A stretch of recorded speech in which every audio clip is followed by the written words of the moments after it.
हमनी के संस्कृति, हमनी के संस्कार सदा रहे हमनी के साथ। भारत के महान ग्रंथ और काव्य सब के संपूर्ण संकलन सब्सक्राइब करें तिलक। बेटा, तू बड़ा अनर्थ कर दिला। एगो बड़ा ही यशस्वी धर्मपरायण सम्राट के एगो छोट सा भूल खातिर इतना भयानक श्राप दे दिला। वो परम भक्त, गाय और ब्राह्मण के रक्षा करे वाला, आपन प्रजा के संतान के लेखा पाले वाला ऐसन राजा बाड़न जिनकर सम्मान देवता भी करेलन। मूर्ख लइका, ऐसन राजा के ना रहे पर जे संसार में अनाचार फैली, वैदिक आर्य धर्म के लोप हो जाई, लोग वर्ण संकर हो जाई हैं।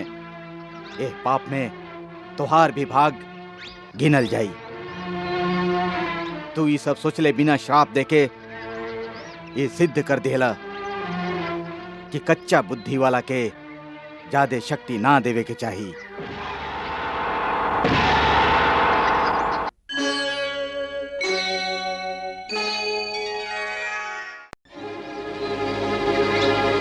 ई कौनो पाखंडी पा जे झूठ मूठ के समाधि के ढोंग रचा के आपन प्रभाव डाले के चाहता। राजा के स्वागत ना, आसन ना, पानी तक ना पूछलस। यही समय दुष्ट के वध कर देवे के चाहिए। अवश्य ये दंड के अधिकारी बा।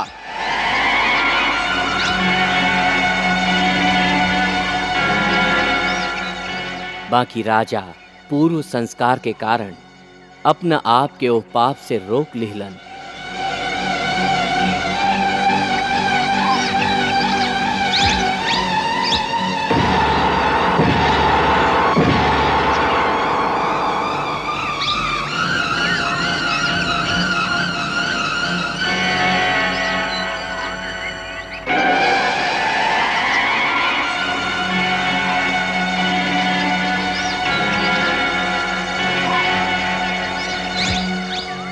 क्रोधवश उ एगो मरल सांप के महर्षि शमीक के गला में डार दिलन।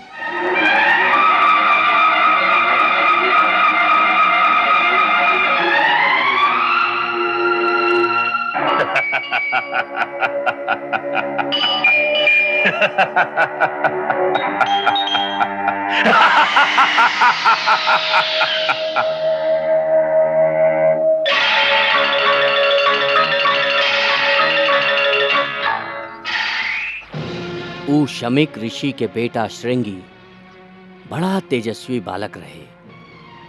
ऊ ओ समय नदी में नहात रहे।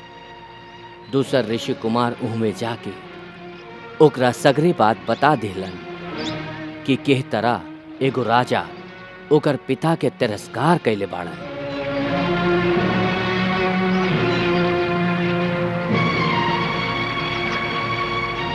उनकर बात सुन के उ क्रोध से पागल हो गई और ओही क्षण नदी के जल अंजुरी में भर के उ राजा के श्राप दिलस। जे अभिमानी और मूर्ख राजा हमार महान पिताजी के ऐसन घोर अपमान कैले बा, ऊ महापापी आज से 7वां दिन के तक्षक नाग के काटे से ओकर प्रचंड विष की आग में जर के भस्म हो जाई। ई हमार श्राप इस धरती पर केहू के टारे से ना टर सकी।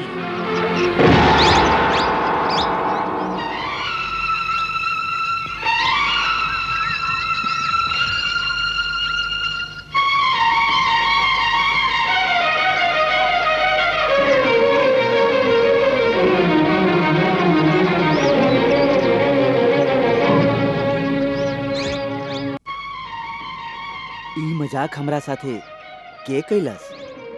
गुरुदेव, कौनो राजा आइल रहे। कौनो राजा? हाँ, कौनो घमंडी क्रूर और महापापी राजा ई दुष्कर्म कैले बा।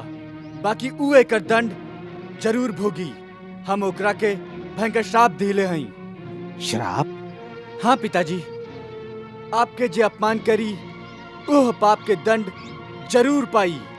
तक्षक नाग के विष में जे भयंकर ज्वाला हो खेला, आज से 7वां दिन वही ज्वाला के लपट में ऊ पापी भस्म हो जाई। तू जानेला ऊ के रहन? ना। बिना जनले ही दंड दे दिला।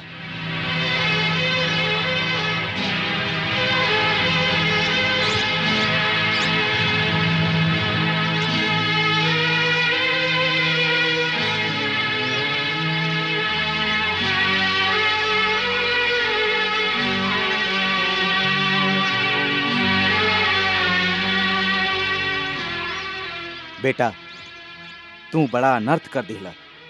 एगो बड़ा ही यशस्वी धर्मपरायण सम्राट के एगो छोट सा भूल खातिर इतना भयानक श्राप दे दिला। वो परम भक्त गाय और ब्राह्मण के रक्षा करे वाला, आपन प्रजा के संतान के लेखा पाले वाला ऐसन राजा बाड़न जिनकर सम्मान देवता भी करेलन। मूर्ख लइका, ऐसन राजा के ना रहे पर जे संसार में अनाचार फैली, वैदिक आर्य धर्म के लोप हो जाई, लोग वर्ण संकर हो जाई हैं। ये पाप में तोहार भी भाग गिनल जाई। तपस्या से शक्ति जरूर मिलेला, बाकी जे भगवान के भक्त होखेलन ऊ यह शक्ति के प्रयोग आपन बदला लेवे खातिर कबो ना करेलन। भक्त आपन अपमान, आक्षेप और मारपीट के बदला भी ना लेवेलन। तू तो एगो निर्दोष राजा पर प्रहार कैले बाड़ा, जेकर बुद्धि कुछ समय खातिर कलिकाल हर लिहले रहे। तू ही घोर अनर्थ कैले बाड़ा।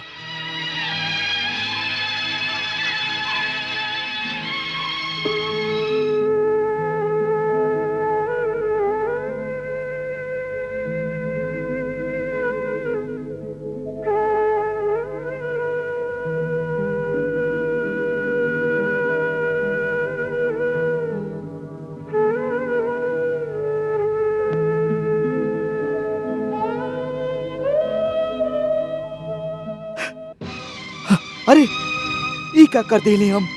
प्राणनाथ, आप इतना घबरा काहे गईनी? जैसे कौनो आशंका से भयभीत हो उठल हो की? हाँ रानी, हम भयभीत हो गए हई। ई कलयुग के पहला प्रहार है। आगे का होई ओकरे डर बा। कैसन प्रहार? आज हमार हाथ से एगो अनर्थ हो गइल, जे हमार कुल में कोनो राजा अभिले ना कैले रहन। ऊ अपमान कैले हई हम एगो महामुनि के। ई सब एह राजमुकुट के कारण है। एह राजमुकुट में बैठल कलयुग हमार बुद्धि हर लेहलस और हमरा से ऐसन पाप करा देहलस जे निश्चय ही विनाश के सूचक बा। मुनिवर, महाराज दिन भर वन में शिकार करत करत थक गईल हई। एह समय रनिवास में ऊ विश्राम करे चल गईल हई। आप कल भोरे ही उनकर दर्शन कर सकत हई। ई वहाँ के सूते के समय बा। ना वत्स, ई उनकर सूते के ना, जागे के समय है और हम उनके जगावे आयल हई। उनका आपन आवे वाली मृत्यु के ज्ञान नहीं खे। काल भोरे तक त बहुत समय निकल जाए। ऐसे हमार उनका से यही समय मिलल परम आवश्यक है। यही में उनकर भलाई है। जा तुरंत उनका हमरा आवे के सूचना द। जे आज्ञा मुनिवर।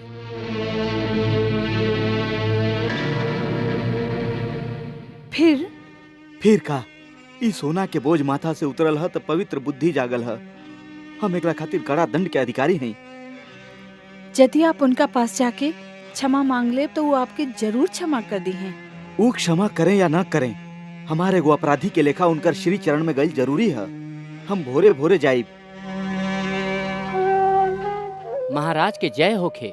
कहा द्वार पर महामुनि शमीक महाराज के दर्शन के प्रतीक्षा करत हई। स्वयं महामुनि शमीक? जी महाराज।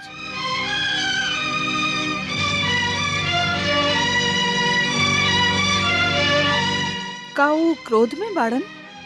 रानी, वो क्रोध में होखे या ना होखे, एकरा से हमार धर्म और कर्तव्य में कोनो अंतर ना आवे के चाहिए। महामुनि राजद्वार पर ठाड़ हई, हमके उनका राजमहल में लाके उनकर यथोचित आदर सत्कार करे के चाहिए, जेकर वो अधिकारी हैं।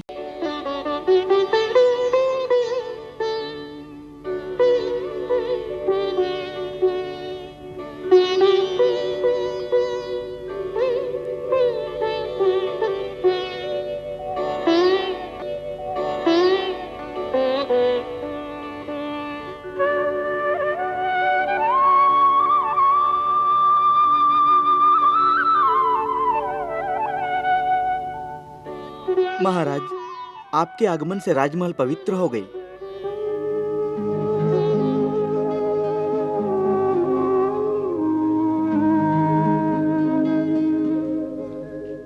मुनिवर, एकरा से पहले कि आप हमार दुष्कर्म के बात कहीं, हम अपन अपराध स्वीकार करत हई और आपके ये आश्वासन देते हैं कि हमारू जघन्य अपराध खातिर जे भी दंड आप दिहल चाहब, हम ओकरा शिरोधार्य कर लेब।